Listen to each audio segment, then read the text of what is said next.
All right, we are live with Crystal. So, thank you for being here today. I'm really excited to chat with you. I think you have a lot of good stuff to offer our people. Um, First, why don't you just give a little intro of yourself and let people know who you are and what you do? Sure. My name is Crystal Wilson, and I'm in Guelph, and I'm a co-owner of a company called Flow Office Wisdom that supports small businesses, and then I am the founder also of Bizwo Mom, which is products and services for working moms. Awesome. And if you guys stay tuned to the end of the broadcast or watch till the end in the replay, we're going to give more information about the subscription box that Crystal has been creating, and there might be a special offer maybe for people. So, and it's super cool and really exciting. Cool. Okay. So, a lot of, I don't want to say just moms, because I know that dads too, but I feel like women tend to take the brunt of this at home stuff. So, and you have been working at home pretty much, forever. Mhm. So, why don't you share with people some strategies that you have for not losing it when you're home all day, especially now that there's kids thrown into the mix being home all day? What are you doing? How do you fortify yourself? Okay, so I think that one of the first things I do to fortify myself is to remember that it's okay to lose it sometimes, and that Mm-hmm. I'm going to lose it. The kids are going to lose it. It's just what's going to happen. But to minimize that, there are a few things that I've found that have really worked, both before the pandemic and during the pandemic. So I've been working from home for the last 8 or 9 years, I think. And so I've had either one or two children with me at various points throughout that time. And, often they've been in school, but over summer times and stuff, they're Mm-hmm. here Right. wanting to do things. And I'm here wanting to not feel guilty about shirking work responsibilities or mom responsibilities. And so one of the big things that has helped us just kind of ongoing has been setting really clear expectations about what time I have to devote to work and what time I have to devote to them.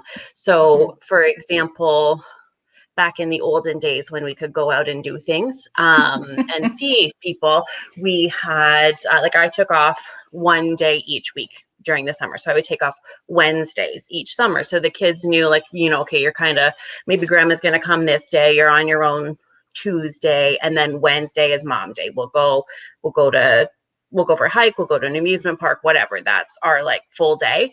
And so I didn't feel like I was just neglecting them Monday to Friday. Mm-hmm. I anticipate that they were not feeling neglected in that time. And I could say to them very clearly on a Tuesday, if they want to do something, no, we can't do that today because this is a working day, but tomorrow is a playing day. So we can totally do that.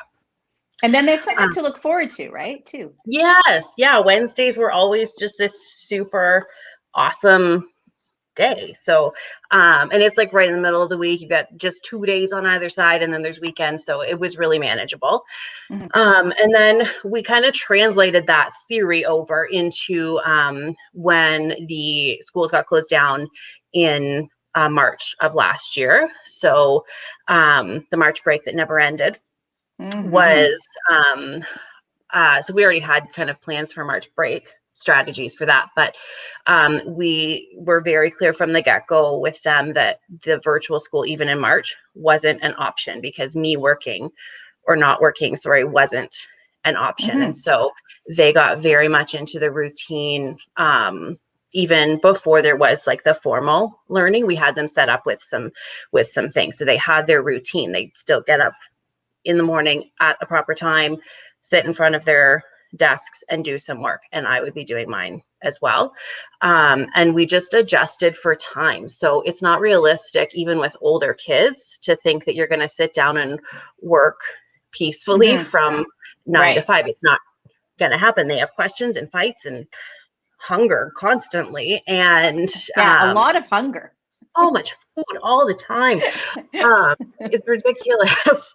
But I don't know how they make it through a school day with like regimented snack times, because that just doesn't translate to home. Doesn't matter what I do. Home with half their lunchbox not eaten. Yeah, they didn't even eat the damn stuff half the time.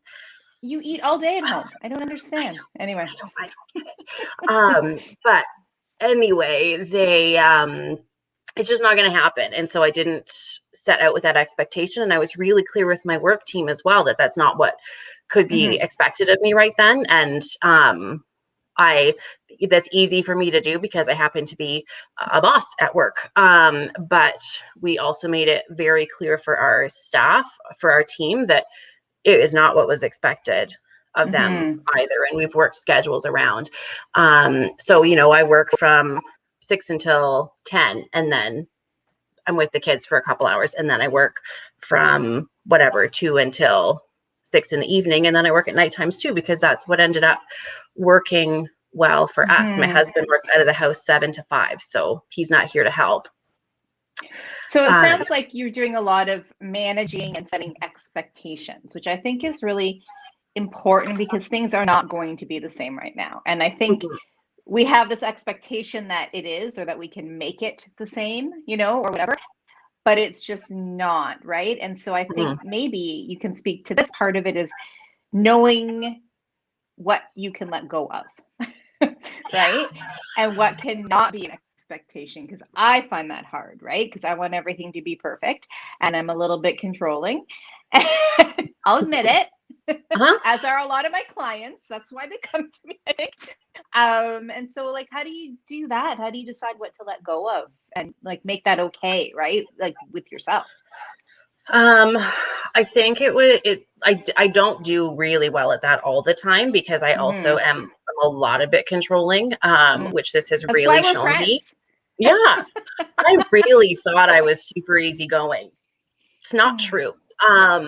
But the things that just became unimportant made themselves clear, or less important. Unimportant isn't really fair, but it's okay that we don't eat lunch at a routine time. It's okay if a kid gets up late and forgets to eat breakfast. Like, there really became a high importance on like, what can I actually let sit on my heart and dig into my soul, and what do I just have to let go? So yes, they're going to have a ton more screen time than ideally I would have them do, but if they don't do that, I can't work. And if I can't work, then they don't have groceries. So like that wins, right? And that's it's just kind of like weighing things. And it does tend to change for me too, right? Like, and it feels very inconsistent, but at different times during the pandemic and the shutdowns, it's had to be different things that have had to shift, right? Like, maybe we eat takeout 3 times in 1 week because I just cannot get time to cook, and that's okay because they're eating. Letting go of that. There's days where I'm like, I can't cook anything today. I've been on Zoom all day. I can't do anything. Right. Yeah. Or I find I get really stressed about my son getting on his meeting. Like, there's been a couple times, I don't know, our internet's been garbage or whatever. Like today, he couldn't get on his meeting and didn't tell me for 2 hours. And that made me really stressed and yelly. Right? Like, it's almost like this fear of them missing out thing, right? Yeah. That you have, where it's really, who cares? They're not on the meeting, right? And trying to let go of that, because I'm upstairs in my office working with clients, and I have to be 100% focused on them. I can't be like, I wonder if he's on his meeting. I wonder what's going on down there. What can I hear? Right? Like, that sort of needing to control all of the things is tough for me. And that's something that I need to constantly work on letting go. Are you like that too? Yeah, for sure. Yeah. And I think so we chose virtual school for our kids in September. So we've been doing this kind of online thing for a bit. But at the beginning of that, I was really hyper vigilant about like, okay, I'm going to be they're going to check in on this one at this time. Her class starts at a different time than this one, and make sure she's on, make sure she's on. Are they talking to their friends? Are they meeting new people? Because virtual school is this whole host of new kids, which is super cool. Oh. Are they getting their stuff in on time? How can I project manage that? Like, because I know how hard it is for grown-ups to work from home. So I'm like, oh, micromanage these kids. But right now, I'm just like, I don't see them. Yeah. Until like from 9 until like 4:30, except I do feed them 17,000 times a day. But aside from that, I'm not looking in on their classes. They have teachers. Their teachers want them to succeed. They want this to go well. So good luck. Perfect. Run. Yes. And that's huge, I think. Because that is, even my son, because I'm always like, are you on the meeting? Did you get on the meeting? And normally he is, and he'll say, Mom, you don't have to manage everything. Like, what do you mean? Of course I do. Otherwise everything will fall apart. Yes, everything will be on fire if you're not paying attention to it. Exactly. So, yeah, that is a good strategy, right? Let them go do their thing. I also like to try to let go of having a clean house. How about you? Is your house clean? No, no. And we have, so this is just like an extra layer of chaos on our life. So when we went into shutdown, and previous to that for like 2 years, our house has been in like renovation to end all renovations. Like we've taken the floorboards up, we've been down to the studs. And like we had no walls on the main floor when everything shut down. So I was trying to work at home with no sound or visual barriers at all. Fantastic. So yeah, no, my house is not clean. And that was a huge, huge thing for me at the beginning. I was like, oh my gosh, I have to be on calls with clients. And I look like I live in a log cabin because it was all down to studs.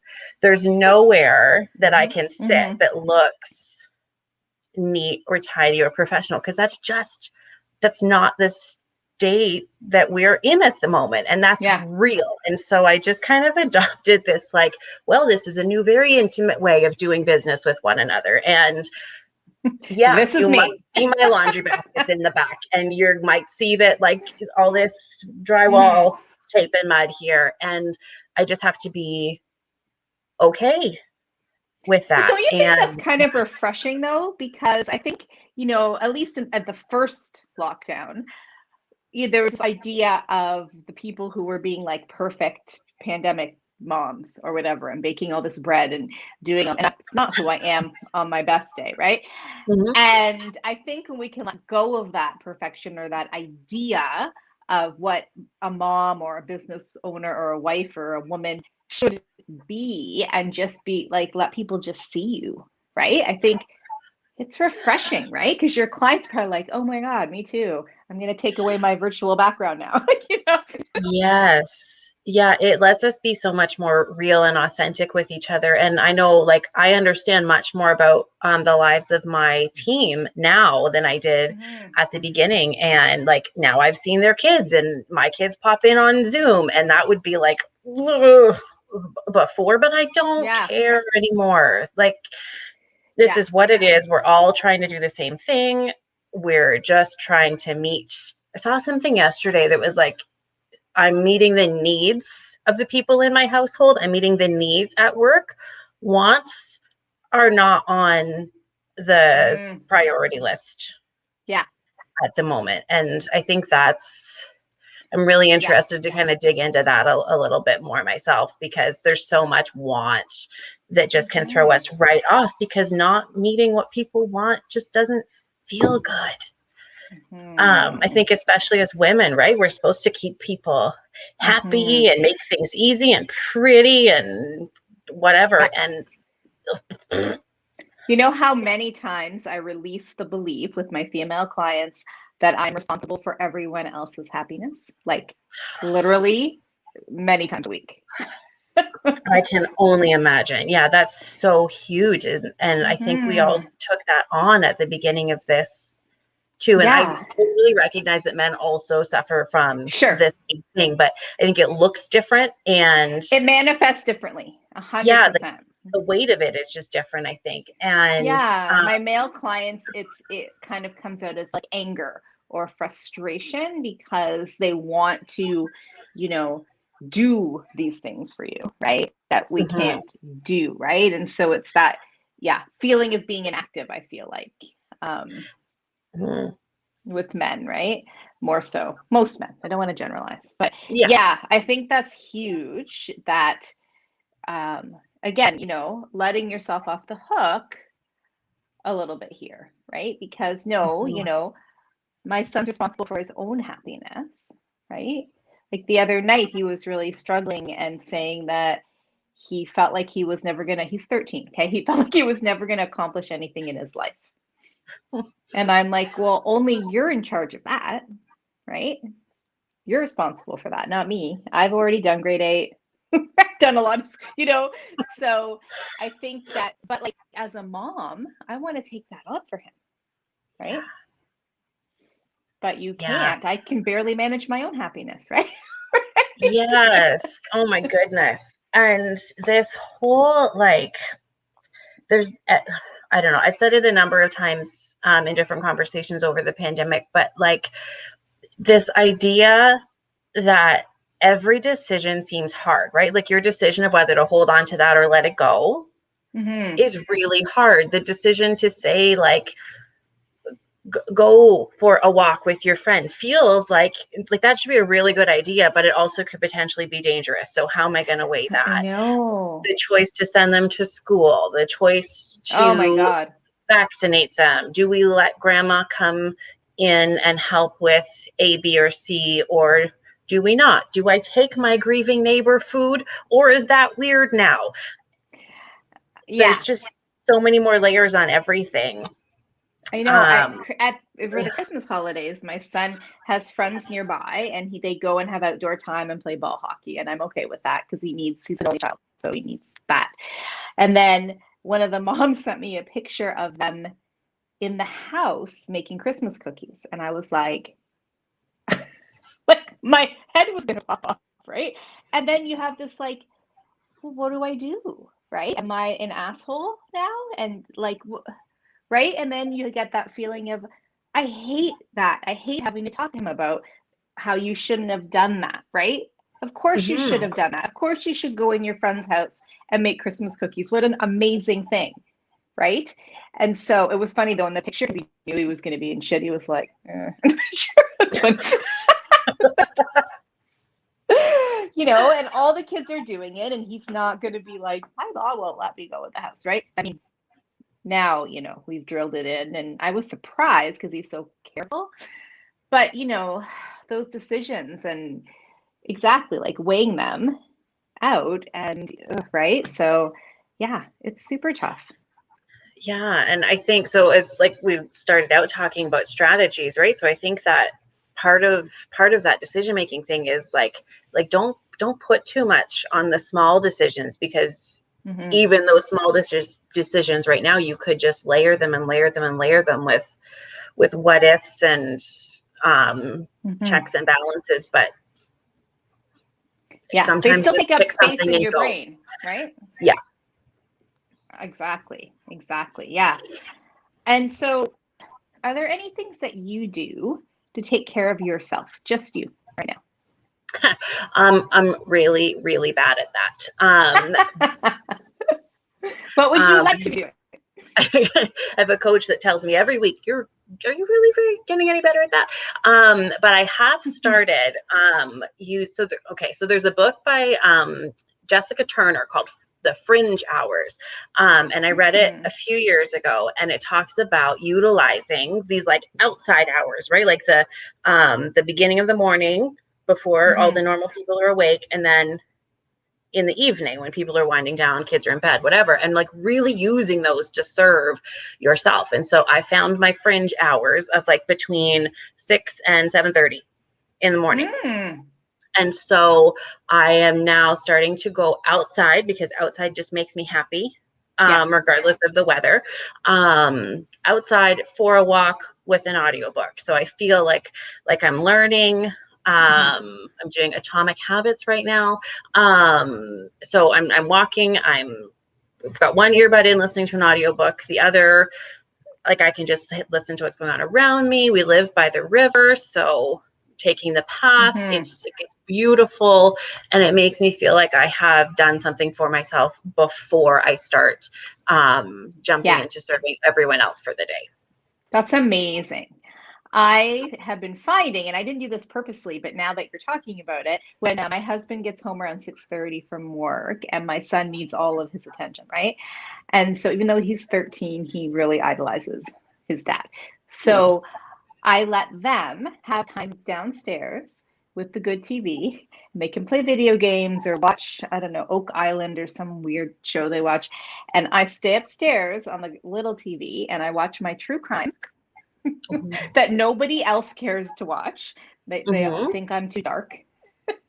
and you know, I'll watch like a Dateline I've recorded or, you know, something silly or whatever. And I just can kind of like know that my son is, you know, having fun with his dad. They're having their alone time and I can have my alone time. Or sometimes I'll have a bath and I'll listen to a podcast at that time. Nice. And I just kind of realized that I was utilizing that fringe hour, right? Good job. Yay, me. Yes. Awesome. So how do you feel like you're being successful? I feel like if most of us didn't cry today, I know the bar's low lately, right? Day. Yeah, like lower the bar for sure.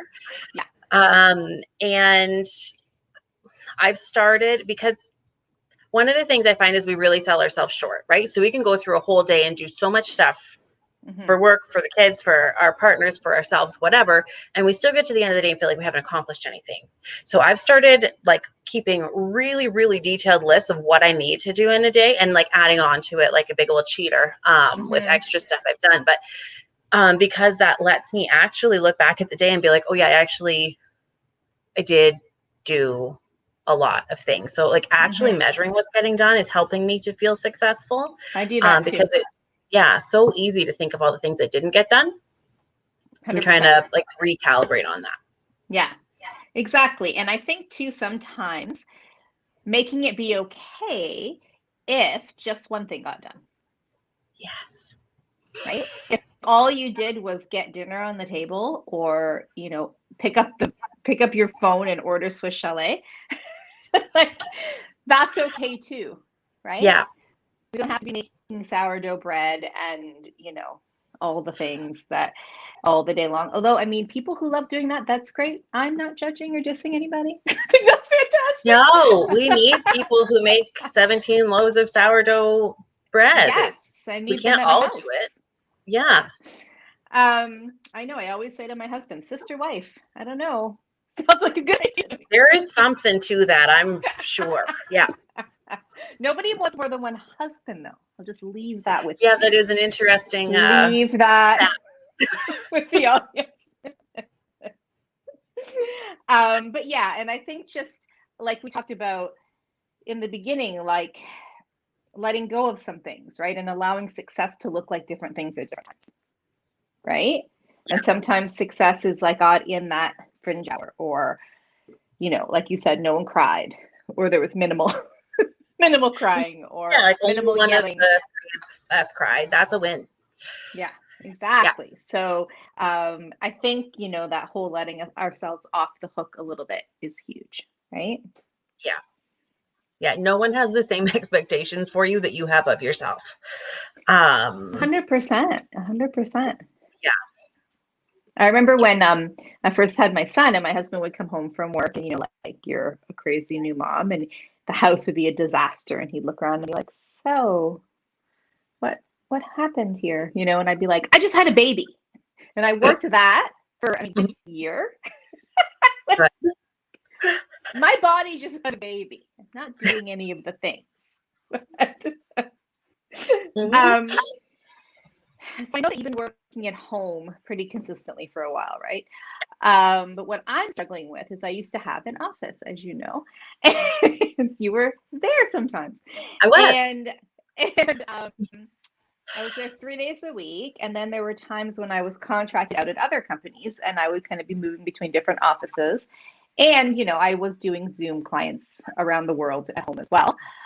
And my struggle is, that work home life now is kind of one big blob instead of having that separation, right? And so I find that I would go out to work, I'd be at the office all day and come home, and no one would have expected me to do laundry, right? Or, clean whatever.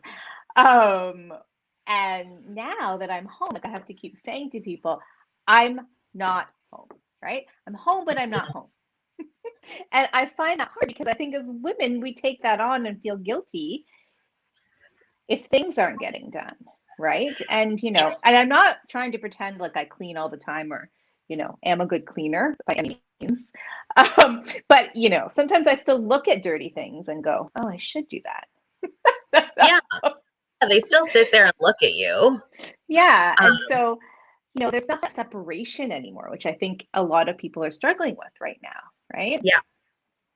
And so how have you managed that through this time? Because you were pre-pandemic working from home, right? Most of the time. Yeah. This is actually one of the things that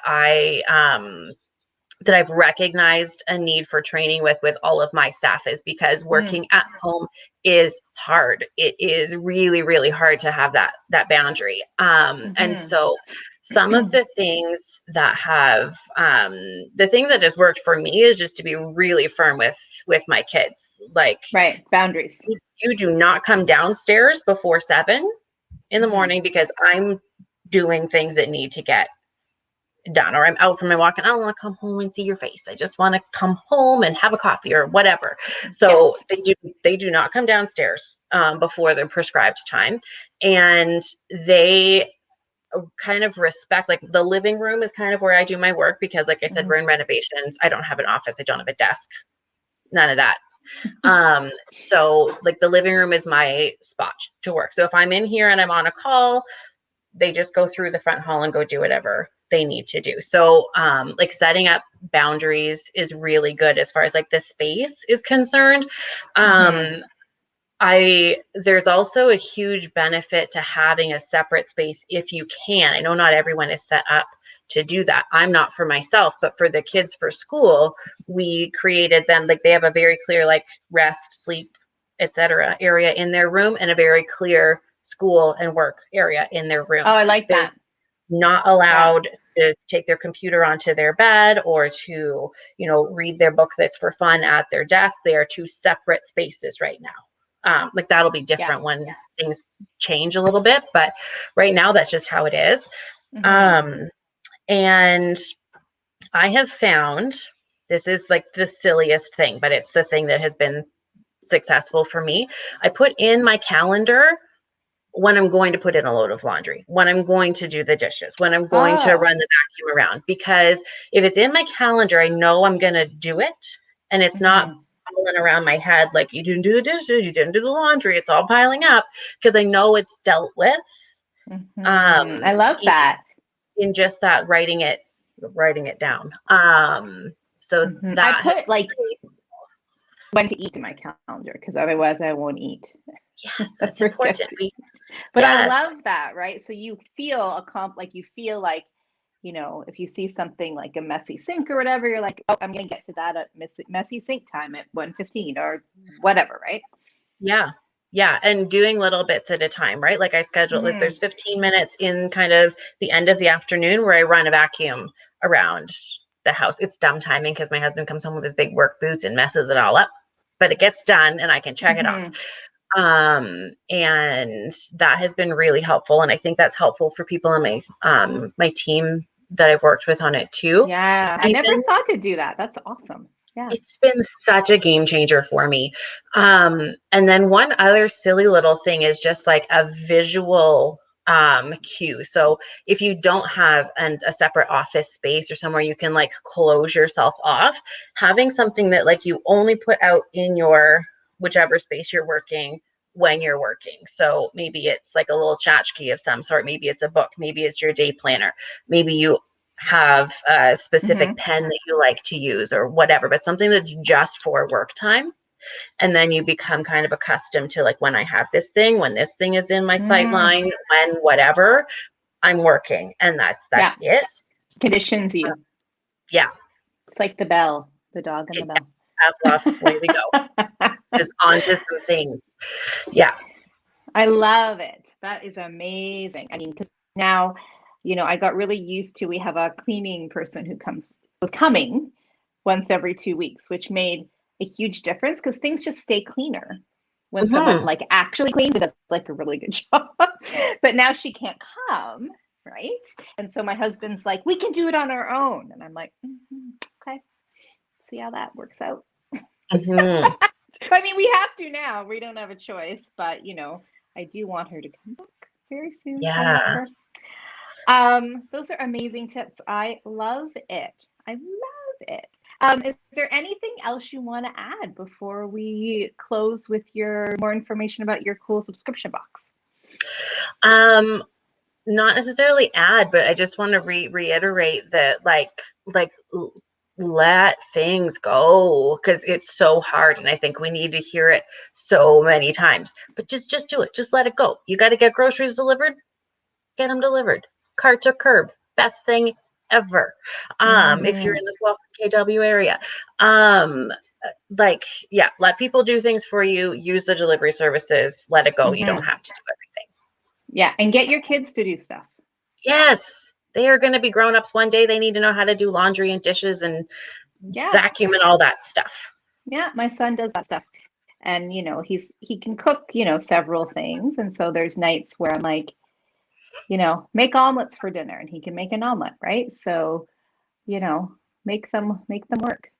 Yes. Good for them. So I thought that was the point of having kids, so they can do things for you. I know. Every time I say to my sister, who's 9 years younger than me, oh, I can't do that because whatever the kids, she's like, no, make the kids this. Like that's why you had them, isn't it? That's what they're for. You're right. I forgot. Yes. Make me a cocktail. Yes. It's just get the blender, pour in it's fine. It's easy. It's like making a smoothie. Yes. Yes. Let it go.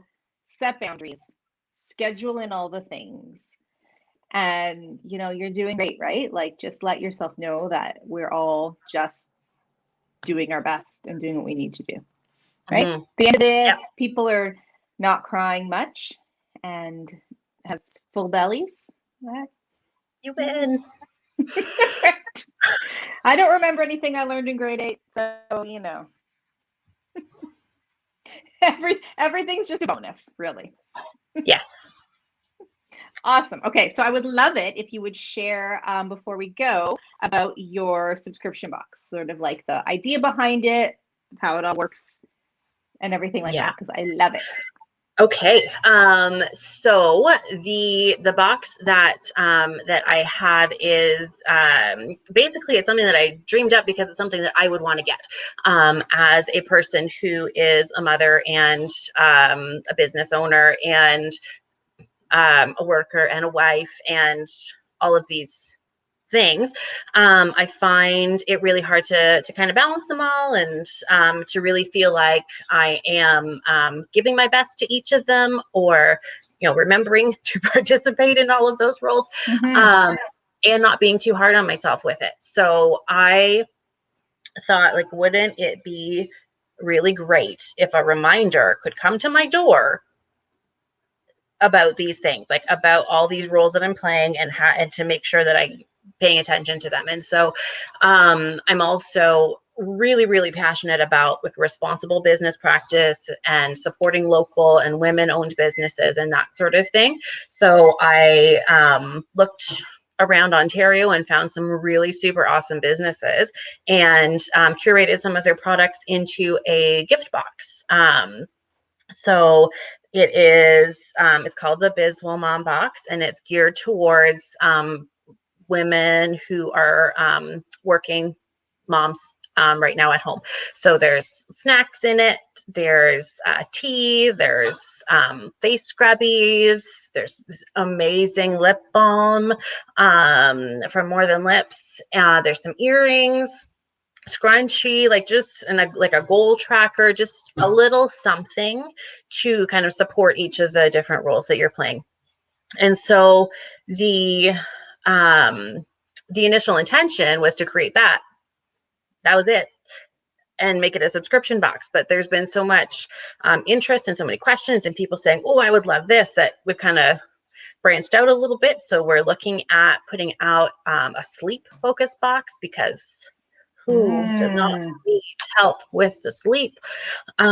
We've also just come out with a line of cards. I'm calling them encouragement cards, that you can pick the design of it, type out what you want written on it, and we'll send them for you. So it takes out the selection, the writing, the post office, the stamps, all that I love business. it. And they're really just like signals to someone you love that they're doing okay. They're doing a really good job.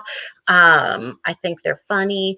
And yeah, so I'm really just trying to find ways to kind of create community when we've kind of been like ripped from our villages. So that is what Invisible Mom is all about. And Crystal is going to post, I guess, the website underneath the interview. Yes. Yeah, I'll post the website, and I will let you know as well that the whole time that this virtual school is happening for Ontario or parts of Ontario, the box is on sale for $40. So with the promo code, COVID school, I think is the promo code. I will confirm that, and I'll post that. I'll post that as well. Beautiful. Yeah, she'll post it in the comments. Oh, amazing. Yeah. So she'll post it in the comments. And just quickly, we had somebody watching, May, and she said, I don't know if you can see the comments, Crystal. You probably can't, right? I cannot. So she says, my kids are young adults. This came across, so I thought I would listen in. Great info. I love how you said, let it go. Thanks, May. Yes, we're working on it. We're works in progress too. So here we are. Awesome. Yeah, well, I hope this resonated with everybody and helped. And go check out these subscription boxes. They really are amazing. I have to get mine, actually. I was just thinking I should have had mine and like be taking things out. Anyway, we can do another video. We can do an unboxing. That'll be fun. Cool. And yeah, so reach out to Crystal, post your comments below. She will post her all her info in the comments. So Crystal, it's on my page, and it will be in my Facebook group. I will add you to the group if you aren't already a member. And yeah, thank you so much. Thank you for having me. I feel like we could talk for hours. Probably that's true. Yes. Yeah, this is really, really good. Awesome. All right. Well, I'm going to sign off. So everybody have a great day. And yeah, let us know if your questions or comments. Bye. Bye.